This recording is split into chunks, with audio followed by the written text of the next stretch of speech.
Nagbabaril ng riding in tandem ang tatlong magkakaibigang nagiinuman sa Makati City. Hindi tirantanan ang target hanggat hindi nasisigurong patay sila. Nasa frontline ng balitang yan si Nina Ong Pauco.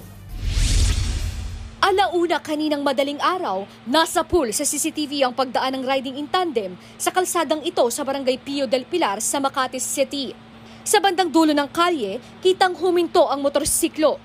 Hindi malinaw ang kuha pero pinagbabaril na pala nila ang tatlong magkakaibigan na nagiinuman. Makalipas ang ilang minuto, kitang kumakaripas ng takbo ang isang lalaking sugatan.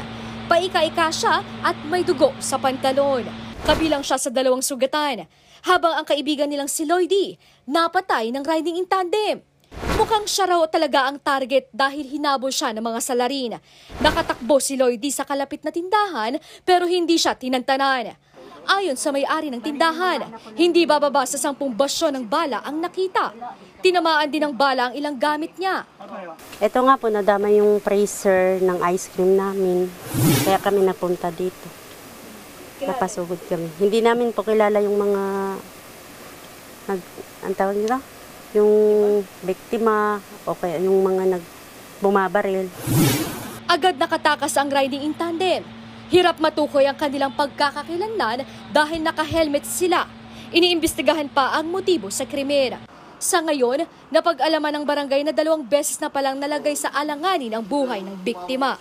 Sangkot din daw siya sa kaso ng pagnanakaw. Last April, meron po yung may insidente rin po, siya rin ang involved. Nasaksak po yan.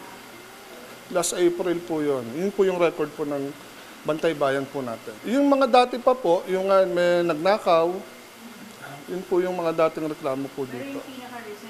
Wala po kaming nare-receive pa po. Yung April, siya pa yung biktima? Siya rin po yung nasaksak po. Emosyonal namang humarap sa media ang ka-live-in ni Lloydie. Pinakabulog talaga po siya, nilapitan ko po siya. Nilapitan ko po siya, nakabulog na siya. Panawagan niya, maaresto sana ang mga salaring nakamotorsiklo. Nagpapagaling na sa ospital ang 2 sugatan. Nagsasagawa na rin ng backtracking sa mga kuha ng CCTV para matukoy ang pagkakakilanlan ng mga sospek. Nagbabalita mula sa frontline, Nina Ong Pauco, News 5. Mga kapatid, Julius Babaw po. Para sa komprehensibo at makabuluhang balitaan at talakayan, mag-follow at mag-subscribe na sa social media pages ng News 5.